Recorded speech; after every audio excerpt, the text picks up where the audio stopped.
राम जय जय राम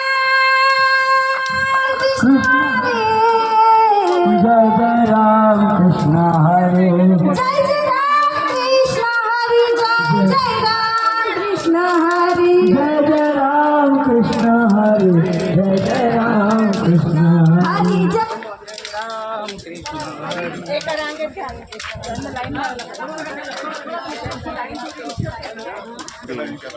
बरं जाऊ द्या.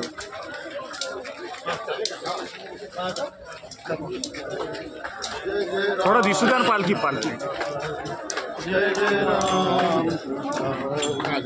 चारे नंदलाला गोपाला गोपाला रे चारे नंदलाला चारे नंदलाला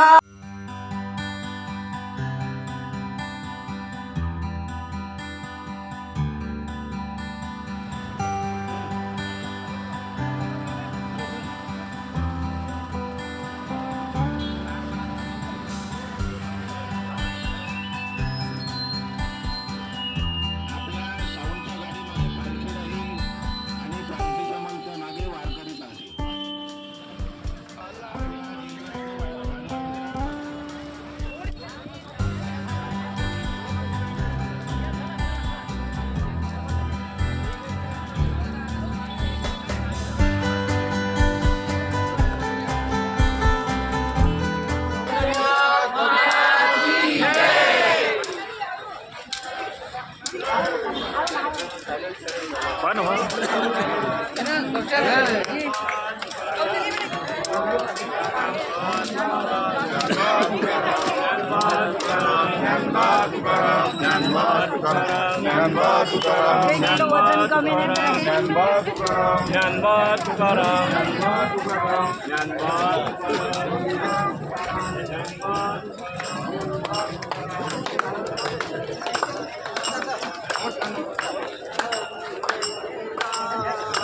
संयोजक आहे आमचा सदानंद तायडे.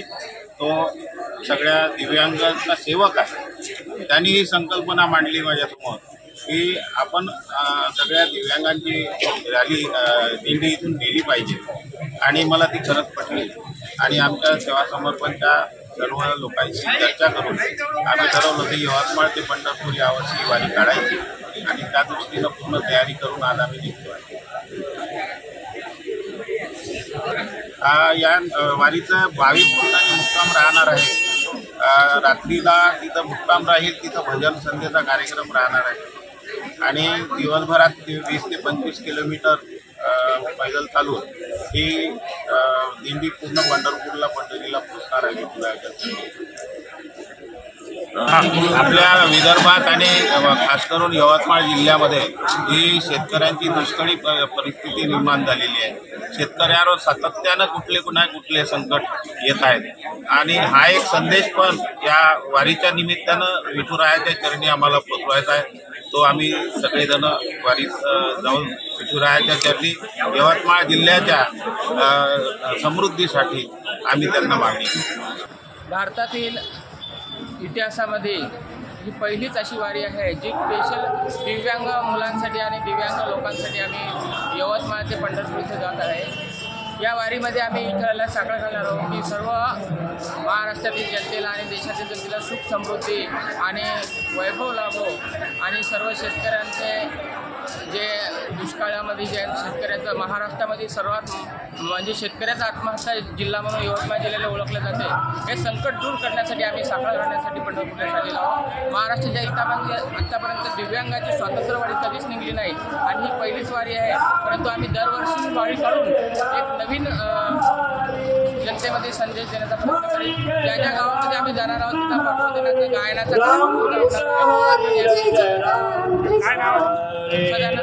दिव्यांग